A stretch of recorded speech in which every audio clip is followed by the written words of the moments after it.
ایک ساتھی کہنے لگے جی میں نے کہا تیری شادی کا رشتہ توڑ دیا جی، ایمانداری کی بات ہے، سچ کہہ رہا ہوں، رشتہ توڑ دیا۔ میں نے کیا ہوا؟ کہنے لگے جی ابا جی بیمار تھے میرے سسرال والے، وہ پتہ لینے آئے ابا جی کے، تو وہ خالی ہاتھ ہی آ گئے۔ کیا تھا اگر 1.5 لیٹر کی 6 بوتلیں لے آتے، اگر 5 کلو پھل لے آتے تو کیا عرض تھا؟ میرے ابا جی نے کہا جن کا آج یہ حال ہے یہ کل کیا کریں گے؟ جواب دے دیا۔ میں نے اس کو کہا یار مجھ سے لے 5000، خدا رہا تجھے پتہ نہیں تم سے کتنا بڑا جرم ہو گیا ہے۔ کسی کو کیا پتا چلے گا کہ اس بیٹی کو جواب اس لیے ہو گیا کہ 5 کلو پھل اس کا ابا نہیں لے کے جا سکا، اور 6 بوتلیں 1.5 لیٹر کی نہیں لے جا سکا۔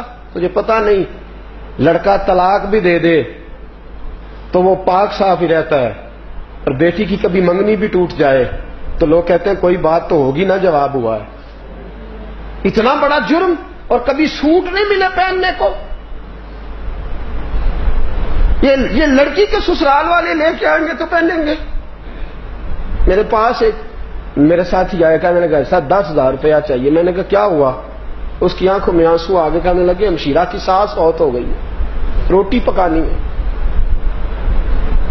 میں نے کہا یار یہ تو ایک رسم ہے۔ کہنے لگے خدا را مجھے پیسے چاہیے، مجھے دلیل نہ دیجیے گا، اس لیے کہ میری بہن نے وہاں وقت گزارنا ہے، آپ کسی طریقے مجھے 10,000 دے کسی سے لے کے، اس لیے کہ بہن نے آج ٹیلی فون کیا، وہ جانتی ہے میرا بھائی کمزور ہے، اس کے پاس پیسے نہیں وہ کھانا پکا سکے، تو وہ کہہ رہی تھی بھائی میں تھوڑے تھوڑے کر کے جوڑ کے تجھے دے دوں گی، یہاں روٹی ضرور پکانا، اس لیے کہ میں نے یہاں وقت گزارنا۔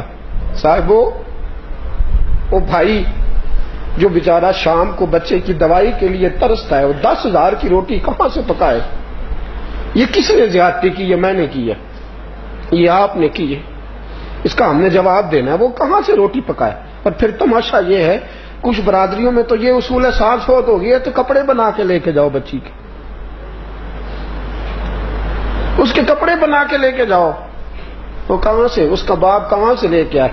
اس کی تو کمر بوریاں اٹھا اٹھا کے پہلے ساری زخمی ہے، اس کو تو کہیں دیکھو نا کہ بیچارہ جب سے کھڈی میں کھڑا ہوا ہے تب سے اس کا کمر ہی سیدھا نہیں ہوتا، کیا کرے وہ، کدھر جائے؟ خدا را اگر بیٹے مل گئے ہیں تو فرعون نہ بنو، اگر بیٹے مل گئے ہیں تو نمرود نہ بنو، اگر خدا نے بیٹوں کا باپ بنایا ہے تو دیکھو اس باپ کو، دیکھو جو بیٹیوں کا باپ ہے، اس باپ کو دیکھو جس کے گھر میں بچیاں پل رہی، کیسے وقت گزارے وہ، کیسے۔ اور پھر مصیبت وہ ہے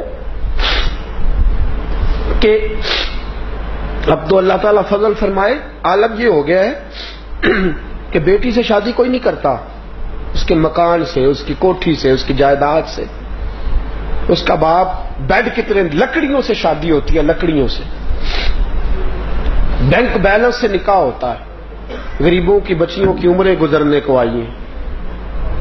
یہ میں نے مشکل کیا، یہ آپ نے خدا را سوچو، اس کو سمجھو، کسی نے تو پہلا قدم اٹھانا ہے، کسی نے تو آگے بڑھنا ہے، کوئی تو ہے۔ یہ کیا مال دولت کا چکر، ہر آدمی اسی دوڑ کا شکار ہو گیا۔ تو یہ جو ہم نے رشتہ داریاں اس طرح کی بنائی ہیں، مجھے ایک صاحب کہنے لگے ایک دفعہ کہ جناب میں نے کہا یار تیرے غریب رشتہ دار ہیں، ملنے کیوں نہیں جاتا؟ کہنے لگا جی کیا جائیں ملنے، ان کو تو کسی کو کھانے کھلانے کا ڈب نہیں آتا، 3 طرح کے کپ لا کے آگے رکھتے ہیں۔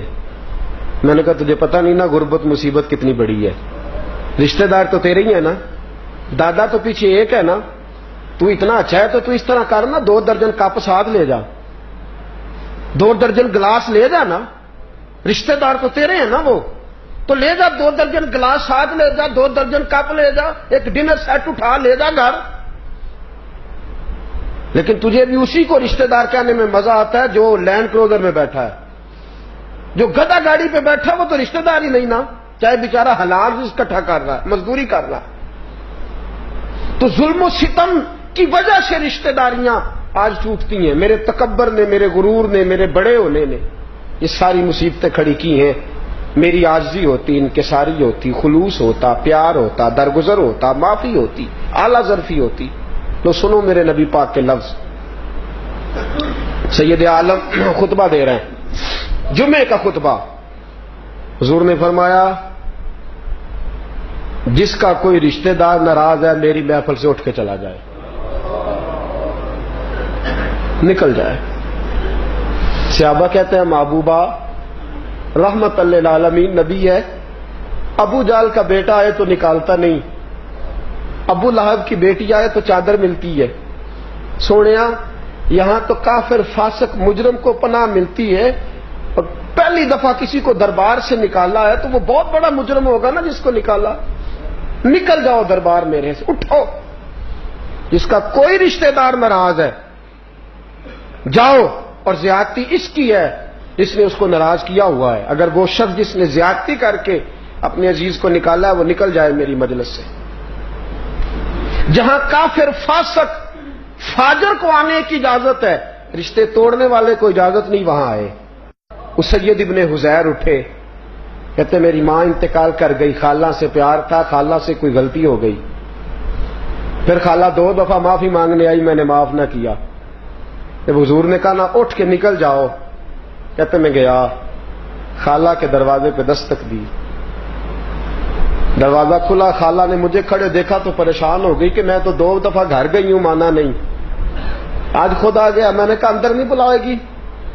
کہتے خالہ تو میری شکل میں اپنی بہن کو دیکھ رہی تھی نا. اس نے چارپائی پہ بٹھایا، کدھر آئے ہو؟ میں نے کہا میں معافی مانگنے آیا. خالہ کہنے لگی بھانجے غلطی تو میری ہے، میں ماسی ہوں، ماں سی، ماں جیسی، ماں سی، بیٹا تو معافی؟ میں تو 2 بار تیرے گھر گئی تھی، معاف نہیں کرتا تھا. تو سید ابن حزیر رو پڑے، کہنے لگے رسول پاک نے مجلس سے نکال دیا. حضور نے نکل جاؤ، پہلے منا کے آؤ. خالہ کہنے لگی چل پھر میں نہیں معاف کرتی. کیوں؟ کہنے لگی چل نہ اٹھ، میں بھی تیرے ساتھ چلتی ہوں، تو مسجد میں چلے جانا اور میں سیدہ فاطمہ کے پاس بیٹھ جاؤں. تو مسجد جانا اور میں حضرت عائشہ کی چادر رحمت میں پناہ لے لوں گی. میں بھی بڑی دیر سے دور تھی، وہ کریم کبھی بھی معاذ اللہ جھوٹا نہیں ہو سکتا جو توڑنے والوں کو قریب کرنے